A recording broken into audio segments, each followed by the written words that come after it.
সব কিছুর serial maintain হয়, কিন্তু মৃত্যুর কোনো সিরিয়াল মেনটেন হয় না। রং রসে কয়দিন চলবো, রঙের গোড়া কয়দিন দৌড়াবো, রঙের গোড়া কয়দিন দৌড়াইবেন। মরণ আমাদেরকে হাতছানি দিয়ে ডাকছে, কথা বলেন ঠিক না বেঠিক? এই পৃথিবী যেমন আছে তেমনি ঠিকই রবে,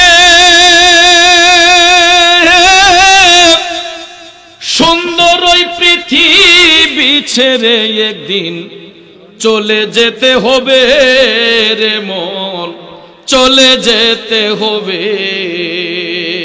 কথা কোন ঠিক কিনা বন্ধুরে? সব কিছু ঠিকই থাকবে, আমরাই থাকবো না।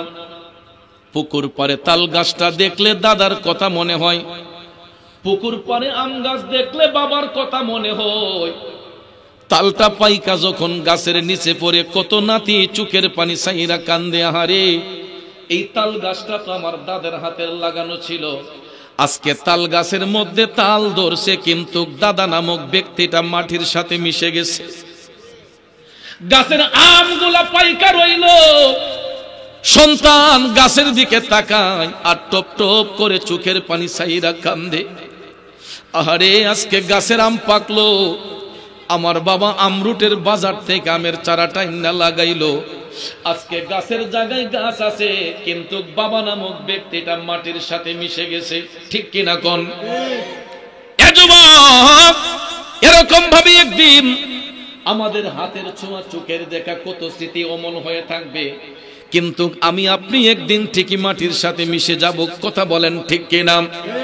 মিশেই যেহেতু যাব, মারা যাবার আগে নিজের ঈমান আকীদাটাকে শুদ্ধ করা দরকার আছে না নাই? এই জন্যই কবি বলেছেন, কেমন করে ঘুমাও তুমি ফজর করে কাজা, এমনও তো হতে পারে জোহরে জানাজা। ঠিক কিনা বলেন? বাবাজিরা আমার, ফজরের নামাজ পড়েছি একসাথে, জোহরের টাইমে জানাজার সংবাদ পেয়েছি। 2017 সালের পর থেকে এখন পর্যন্ত আমি কোনো খাদেম রাখি না, আমার কোনো পার্সোনাল পিএস নাই, সেক্রেটারি নাই। 10 বছর আমার খাদেমের দায়িত্ব পালন করছিল। আজকের প্রধান মেহমান ভালো করে চিনতেন আমার মাসুক মিয়াকে, 10টা বছর আমার খেদমত করেছে। 2017 সালের 31 জানুয়ারি ব্রাহ্মণবাড়িয়ার নবীনগরে আমাদের তার জীবনের শেষ মাহফিল ছিল আমার সাথে। আমি এখনো সামা গাইলে জিকিরের মানুষ পাই না। আমার মাসুক মিয়া কত সুন্দর মাইকটা হাতে নিয়ে জিকির করত। 2017 সালের আগের আলোচনা যতগুলা ছিল, প্রত্যেকটা আলোচনার মধ্যে দেখবেন একটা ছেলে কর্নারে মাইক হাতে নিয়ে জিকির করত।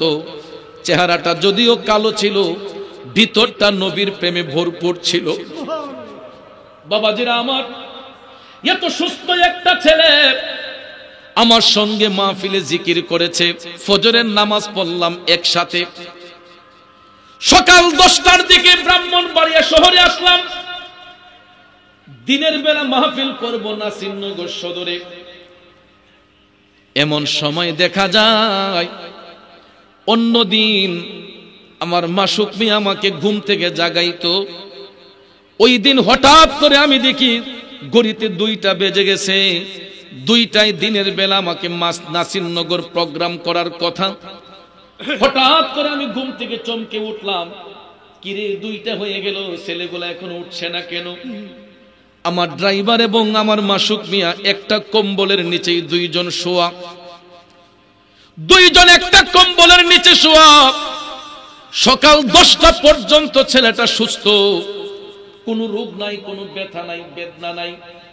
2 জন একসাথে শুইল।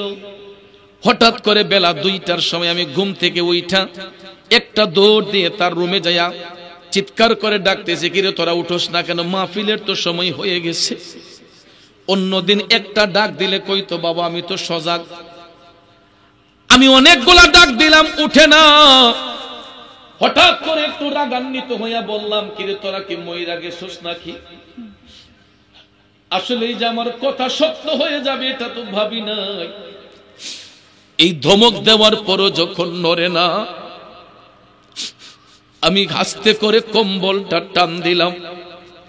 আমার চিৎকারে ড্রাইভারের ঘুম ভাঙলো, কিন্তু আমার মাসুক ডাইন করোটে মুসকে হাসি দিয়া এমন ঘুম ঘুমাইছে, বুলবুলিয়ার তোতা ময়না কত নামে ডাকি তারে, কত নামে ডাকি,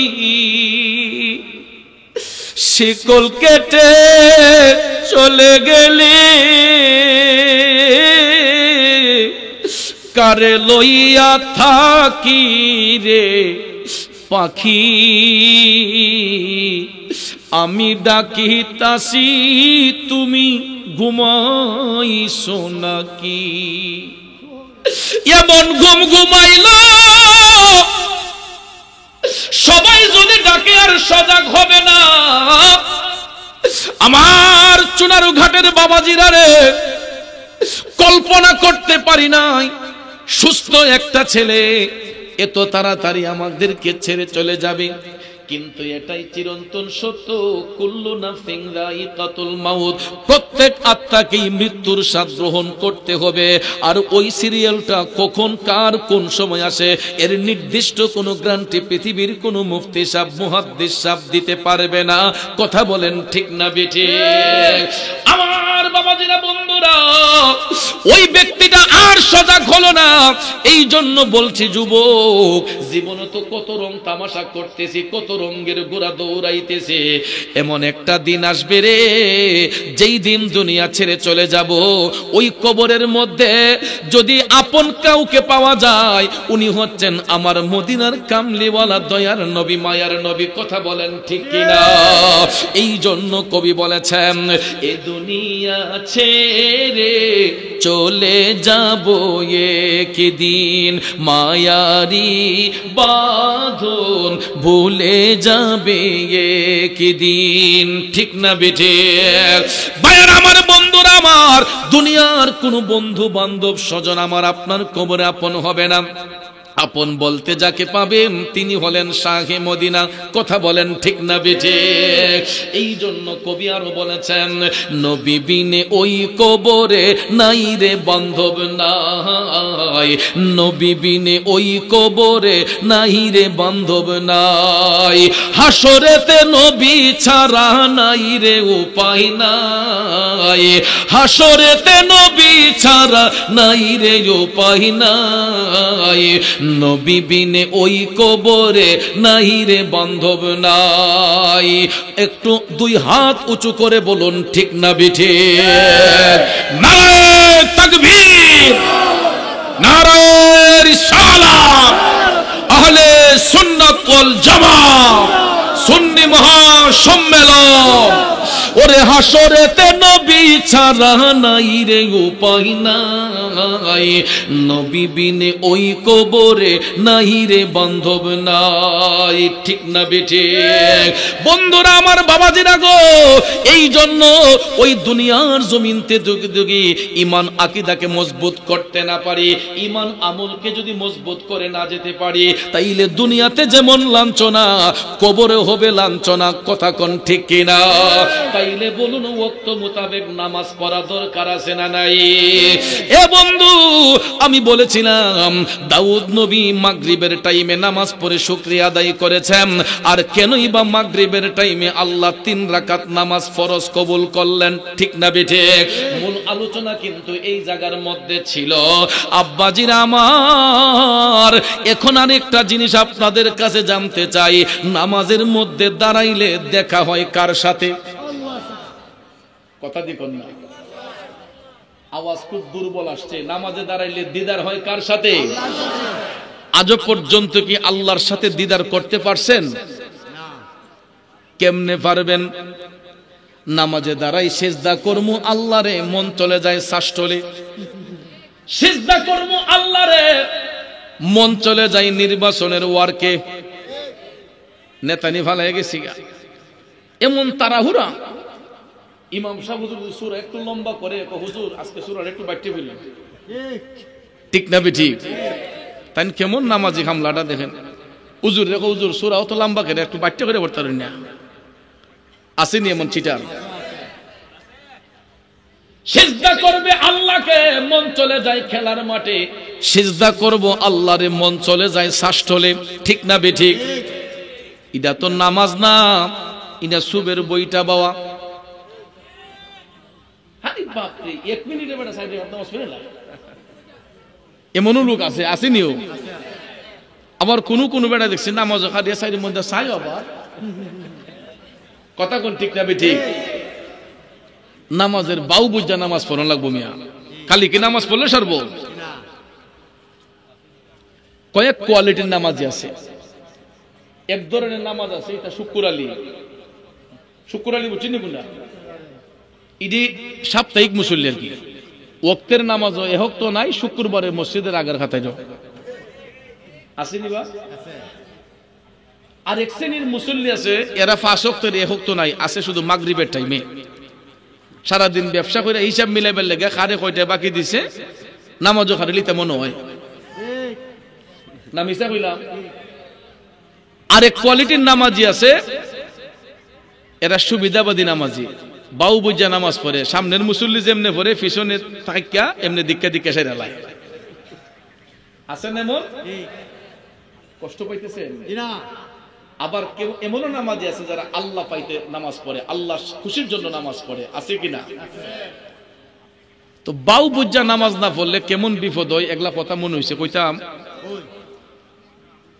দেখবেন কিছু কিছু যুবক আছে, এরা ওয়াক্তের এহক তো নাই, সাপ্তাহিক নামাজিও নাই, এরা জীবনও নামাজ পড়ছে না, নামাজ এর বাও জানে না, কিন্তু বিয়ার পরে যখন শ্বশুর বাড়ি যায় ফিরে যাত্রা, তখন কিন্তু আর নামাজ না ফিরে উপায় নাই, ঠিক না ঠিক?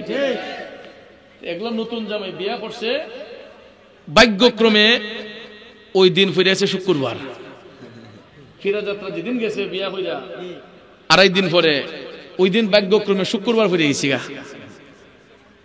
এখন জামাই চিন্তা করতেছে, সর্বনাশ, এমন দিন আইলাম রে, শুক্রবারের দিন, যাক অন্যদিন হলে না বইরা সাইলাম রে, শুক্রবার দিন মসজিদও না যায়, মানুষে কব জামাই এটা বেনামাজি। তো সারা রাত চিন্তা করছে যে কোনোভাবে সামনের মুসল্লিরা যেমনে যেমনে পড়ে এমনি দিককে সেরে লেমুনে, এ আর রাত ঘুমাইতো কিনা, ঘুমাইছই না, না ঘুমাইয়া দেখা যায় সকালবেলা উঠটা গোসল উসল কইরই, এই মনে করেন না সকাল 9টা 10টার দিকে 11টার দিকে, সে গোসল কইরা পাঞ্জাবি শরীরের মধ্যে লাগাইতেছে, আর তার হই দে গড়বাড়ি যখন ঝাড়ু দিতেছে, ঝাড়ু দেওয়ার পরে হঠাৎ করে দরজার সিফাদা চাইয়া দেখে যে বিটির জিয়ের জামাইয়ে পাঞ্জাবি লাগাইতেছে। এই বিটির এত আছিল ঝাড়ু, বিটির ঝাড়ু তুইয়া মোনাজাত লইয়া খাড়ইছে, আল্লাহ যেমন চাইছিলাম গো আল্লাহ মনে মিলাই দিছ, আল্লাহ যেমন চাইছিলাম আমার এমনই মিলাই দিছ। জামাই যদি নামাজি হয়, শ্বশুর শাশুড়ি খুশি না বেজার? বেটি তো মনে করছে জামাই না জানি কেমন কামলা, আল্লাহ গো 8টা যেমন হোক আমার জামাইলার নামাজি। পরে হে বেটায় নতুন জামাই গোট থেকে বাইরেছে পাঞ্জাবি যে ফিন্দা, শাশুড়ি কইতাছে, কয় জামাই কই যাইনবা? কয় আম্মা আজকে শুক্রবার তো মসজিদে যাই। কবেটা আজানও পড়ছে না কোনো, না আম্মা শুক্রবারে মসজিদে আগে গেলে সোয়াব একটু বেশি হয়। কথা সত্য না মিথ্যা? আই সব্যনাশ, বেটি তো আরো খুশি, কয় আমার এমন জামাই পাইছি, বেটা মাসলাও জানে। জামাই দেখেছে একদিকে, আর শাশুড়ি বাড়ি ঘর ফাটাই লিতেছে, কয় গো মুখের মা দীক্ষা যাবে, আল্লাহ আমার মিলাইছে গো। কিতা কয়, আল্লাহ এমন জামাই মিলাইছে আমারে, আমার জামাই মাসলা বেড়ায় জানে। শুক্রবারে দেখো বেড়া আজানের আগে যেতেছে মসজিদ, জামাই যে কুন্দর বল লাগাইবো এটা তো শাশুড়ি জানে না। এমনি রাস্তাঘাটও শুরু বড় যারে পাইতেছে খালি আসসালামু আলাইকুম আসসালামু আলাইকুম, মানছেও ভাবছে জামাই মাশাআল্লাহ। এরপরে গিয়া এই বেক করলে বইছে বারিন্দা, সামনের মুসল্লিরা যেমনে যেমনে পরে দীক্ষা সেরে এলিম, আজান হইছে, মুসল্লিরা আস্তে আস্তে মসজিদে আসতেছে, মসজিদ ভরপুর হয়ে গেছে। কোন এলাকায় যদি নতুন জামাই যায়, একটা নতুন মুখ দেখলে মানুষের স্বাভাবিক একটা কানাঘুষা করে, ঠিক না ঠিক? তো সাহেব সর্দার যারা এলাকার সর্দার মুরব্বিয়ান, এরা মসজিদে গিয়া কিতাবা আজকাল মুখের জির জামাই হইতে আসিল, এবার কি নামাজ মাজ পড়েনি, ফুলাফানে বারান্দা থেকে হইতেছে, কয় তাই নামটার দ্বারা আসিল জামাই আমরার দ্বারা। তোর মুরব্বীরা মারছে দমক, বেটা এলাকার মেহমান মানুষ, তোমরা তাদের ফিসে রাষ্ট্র লাগে তাই সামনে খাতারে দাও, জামার ভিতরে বাঁচতেছে 12টা। এ হয় সর্বনাশ, কোন দরবার যেন আজকে লাগে রে, আমি জীবনে নামাজ পড়ছি নি। এখন পিছনের মুসল্লিরা ঠেলা দেখুন জামাই সামনে যায়নি, হে ভাবছে যাক সম্মান যদি দিছে আজকে খামো লাগাইলে, দিতে দিতে দিতে ই বেক করলে এমন এক জায়গায় দিছ একবারে ইমাম সাহেবের ফিস কালো। শুনেন, এটা জেনে রেখেন, ইমাম সাহেবের পিছনে কোন আলতু ফালতু লোক রাখা যাবে না, একজন জাননেওয়ালা লোক ইমাম সাহেবের পিছনে থাকবে, কোন মুয়াজ্জিন সাহেব বা কোন আলেম, আর যদি নাও থাকে কোন জাননেওয়ালা লোক ইমামের পিছনে দাঁড় করাইতে হয়। কথাটা বুঝতে পারছেন? কারণ যেই কোনো সময় যদি ইমামের ওযু নষ্ট হয়, ওযুর প্রয়োজন হয়, হাজতের প্রয়োজন হয়, যাতে করে পিছন থেকে একজনকে টান দিয়ে ইমামতের দায়িত্বে বসানো যায়, দাঁড়া করানো যায়, এই জন্য একজন জাননেওয়ালা লোক পিছনে দাঁড় করাইতে হয়। এমন জাননেওয়ালা লোক দাঁড় করাইছে যে বেটায় আলিফের গুরিদ বা ও জানে না। একামতে সালাত, খুতবা হলো, খুতবার পরে একামতে সালাত হলো, হাইয়া আলাস সালাহ বলার পরে ইমাম সাহেব হুজুর যখন দাঁড়ালেন, মুক্তাদিরা দাঁড়ালো, একামতে সালাত শেষ, ইমাম সাহেব হুজুর আল্লাহু আকবার বলে নিয়ত বাঁধলেন। নতুন জামাই সাইরে মন্দা চাই, কয় আন্নি খুব বানলো রে, সাইরে মন্দা চাইয়া দেখে কলই বানছে, কয় দশের যেই বাউ আমারও সেই বাউ, আল্লাহু আকবার, নাউজুবিল্লাহ কইতেন না। এর দেখে দিকা দিছে। এখন ইমাম সাহেব খেরাত পড়তেছে, এ কই আন্নি কেউ পরে সাইরে মন্দা চাইয়া দেখে না মুসল্লি চুপ, কয় বুঝছে আমারও চুপ তখন লাগবো, ও দুদি মুখরে ইতা করতেছে। এরপরে বাজান কেরাত যখন শেষ হইয়া গেছে, ইমাম সাহেব হুজুর আল্লাহু আকবার বলে রুকুতে গেছেন। রুকুতে যখন গেছেন, অনেক সময় দেখেন খাতার যদি সংকীর্ণ হয়, অনেক সময় পিছনের মুসল্লির মাথা সামনের মুসল্লির কোমর লাগে, লাগেনি বা? খাতার যদি সংকীর্ণ হয়, অনেক সময় পিছনের মুসল্লির মাথা সামনের মুসল্লির কোমর লাগে। তো ভাগ্যক্রমে জামার পিছনে যে মুসল্লি আসলো, একজন মুসল্লির মাথা লাগছে এই নতুন জামের কোমর। এ ভাবছে এটা মনে হয় নামাজের কোন সিস্টেম, যে সামনের মুসল্লির মাথায় দিয়ে ডেক্কা দেওয়ান লাগে। এখন সে চিন্তা করছে, আমি নতুন জামাই আমারে দিছে আসতে, আমি যদি আসতে দিই মানুষের জামাই মনে ভাবারলেস, বাবা রে এর শৈল্য যতখান শক্তি আছে, ই বেক করলে এ কিতা করছে, তার সামনে তো বদরুলুক ইমাম সাহেব, ঠিক না? উনি তো আল্লাহু আকবার হয়ে রুকুত গেছে। এখন এর শৈল্য যে শক্তি আছে, কয় আমার আসতে দিছে, আমি আসতে না। ইমাম সাহেব এমন জোরে মারছে, এখন সামি আল্লাহু লিমান হামিদা কি আপনারা গড়তে গিয়ে কইব, ইমাম সাহেব তো হাফ মাডা। মুসল্লিরা সুবহান রাব্বিয়াল আযীম, সুবহান রাব্বিয়াল আযীম, সুবহান রাব্বিয়াল আযীম 3 বার, 5 বার, 7 বার, 9 বার, 11 বার, 13 বার ফইরা শেষ। মুসল্লিরা বিরক্ত, হুজুর থাকবা না তাসকো। তখন এমদাদে হুজুর আফ মাডার, নাক মুখ দিয়ে রক্ত ছুটে গেছে ঠেলার সুরে। এখন জামাই যখন দেখছে হুজুর হাফ মার্ডার, বাপ রে যত কান পড়ছি সারবো, আমার জান বাঁচানি পড়ো। যখন এ মারছে ফাতারে দূর, মুসল্লিরা বাউ বুঝালিছে, এ স্যার আর কেউ কাম করছে না, সবাই ধরে নিছে তারে, কয়েক তুই কামটা করছিস তো, আমার মাফ করে দিন। আরে মাফ করতাম তো বালা কথা, তুই কামটা করছিস কিতা?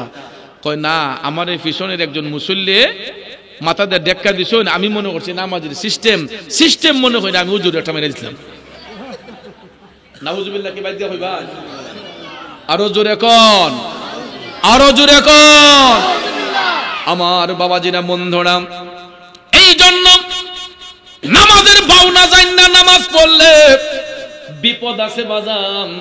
কারণ নামাজ কোনো ঠাট্টা মশকারার ইবাদত নয়। ইন্নাস সালাতা তানহা আনিল ফাহশাই ওয়াল মুনকার, নামাজ এমন একটা ইবাদত আল্লাহর বান্দাদেরকে অশ্লীল কাজ থেকে, খারাপ কাজ থেকে, বেহায়াপনা থেকে মুক্ত করে নিয়ে আসে। কথা বলেন ঠিক না বেঠিক? বন্ধুরে, নামাজ এমন একটা ইবাদত যেই ইবাদতের মধ্যে দাঁড়াইলে মওলার সাথে আমার বান্দার প্রেমের একটা কালেকশন ফিট হয়। কথা কোন ঠিক কিনা? নামাজের মধ্যে দাঁড়াইলে আল্লাহর সাথে বান্দার প্রেমের কালেকশন ফিট হয়, কারণ নামাজে দাঁড়াইলে আমার মওলার সাথে কথাবার্তা হয়। এখন বলতে পারেন হুজুর, নামাজের মধ্যে দাঁড়াইলে আল্লাহর সাথে কথা হয় কেমনে? আব্বাজিরা আমার, নামাজে দাঁড়াইয়া কোরআন তেলাওয়াত হয় কি হয় না? জোরে কোন হয় কি হয় না? নামাজের মধ্যে দাঁড়াইয়া কোরআন শরীফের যতটা আয়াতে কারিমা তেলাওয়াত করা হয়, বুঝবেন বান্দা আল্লাহর সাথে কথা বলতেছে, কারণ কোরআন কার বাণী? জোরে কোন কার বাণী? এই জন্য বন্ধুরে, নামাজের মধ্যে দাঁড়াইয়া যতক্ষণ কোরআন পাঠ করা হয়, বুঝবেন বান্দার সাথে আমার মওলার কথাবার্তা চলতেছে। এ বন্ধু, আর নামাজ এমন একটা ইবাদত যেই ইবাদতের মধ্যে দাঁড়াইলে অশ্লীল কথা সেন্সে আসতে পারবে না, খারাপ কোন নিয়ত অন্তরে আসতে পারবে না। দাউদ আলাইহিস সালাম মাগরিবের টাইমে তিনি 4 রাকাত নামাজের নিয়ত করে দাঁড়াইছিলেন। কয় রাকাত? মাগরিবের টাইমে দাউদ নবী 4 রাকাত নামাজের নিয়ত করেই দাঁড়িয়েছিলেন। বাজান আমার, মনোযোগ, তিনি যখন নামাজের মধ্যে দাঁড়াইয়া মওলার প্রেমে ফানা হইয়া যখন তাওবার আয়াত যখন তিনি তেলাওয়াত করতেছেন, তেলাওয়াত করতে করতে তাওবার আয়াত তেলাওয়াত কইরা তিনি 1 রাকাত, 2 রাকাত, 3 রাকাত নামাজ যখন আদায় করলেন, আমার আল্লাহ কুদরতের জবান দিয়া তখন ডাক দিয়া নামাজের মধ্যেই বলেছিলেন, দাউদ, তোমার তওবা কবুল করে নিলাম। এ দাউদ, তোমার তওবা কবুল করে নিলাম, এবার তুমি সালামটা ফিরাইয়া নাও। তিনি 4 রাকাত নামাজের নিয়ত যদিও করেছিলেন, আমার আল্লাহ 3 রাকাত নামাজের ভিতরেই দাউদ নবীর তওবাকে কবুল করে নিয়া আল্লাহ রাব্বুল আলামিন বললেন, দাউদ তুমি সালাম ফিরাইয়া নাও। এরপরে দাউদ আলাইহিস সালাম তিনি যদিও 4 রাকাতের নিয়ত করেছিলেন, আমার আল্লাহ পাকের কুদরতি ইশারায় 3 রাকাত নামাজ পড়াই তিনি সালাম ফিরাইয়া নিলেন। এই জন্য আমার আল্লাহ দাউদ নবীর সম্মানে কিয়ামত পর্যন্ত উম্মতে মুহাম্মদের জন্য মাগরিবের টাইমে 3 রাকাত নামাজই ফরজ করে দিয়েছেন। আওয়াজ করে বলুন না সুবহানাল্লাহ। নারায়ে তাকবীর, আল্লাহু আকবার, নারায়ে রিসালাত, আহলে সুন্নাত ওয়াল জামাত জিন্দাবাদ, মুফতি মনির হাসান মুরাদ সাহেব জিন্দাবাদ। ও নামাজ পড়ো রে গহীনে ডুবিয়া, নামাজ পড়ো, নামাজ পড়ো রে গহীনে ডুবিয়া, নামাজ পড়ো। ঠিক না বেঠিক? আব্বাজিরা আমার, যেই নামাজের মধ্যে রিয়া থাকবো, যেই নামাজের মধ্যে ফখরিয়ত থাকবো, যেই নামাজের মধ্যে হিংসা থাকবো, ওই নামাজ দিয়ে কোনোদিন আমার আল্লাহর সন্তুষ্টি অর্জন করা যাবে না। এই জন্য নামাজ পড়তে হবে আত্মা শুদ্ধ করে, নামাজ পড়তে হবে দিল মজাইয়া, আমার মওলার সঙ্গে প্রেমের কালেকশন ফিট করার মাধ্যমে। কথা বলেন ঠিক না বেঠিক? এই জন্য দাউদ আলাইহিস সালাম তিনি মাগরিবের টাইমে তাওবার আয়াত করার পরে 4 রাকাত নামাজের নিয়ত যদিও করেছিলেন, 3 রাকাত নামাজের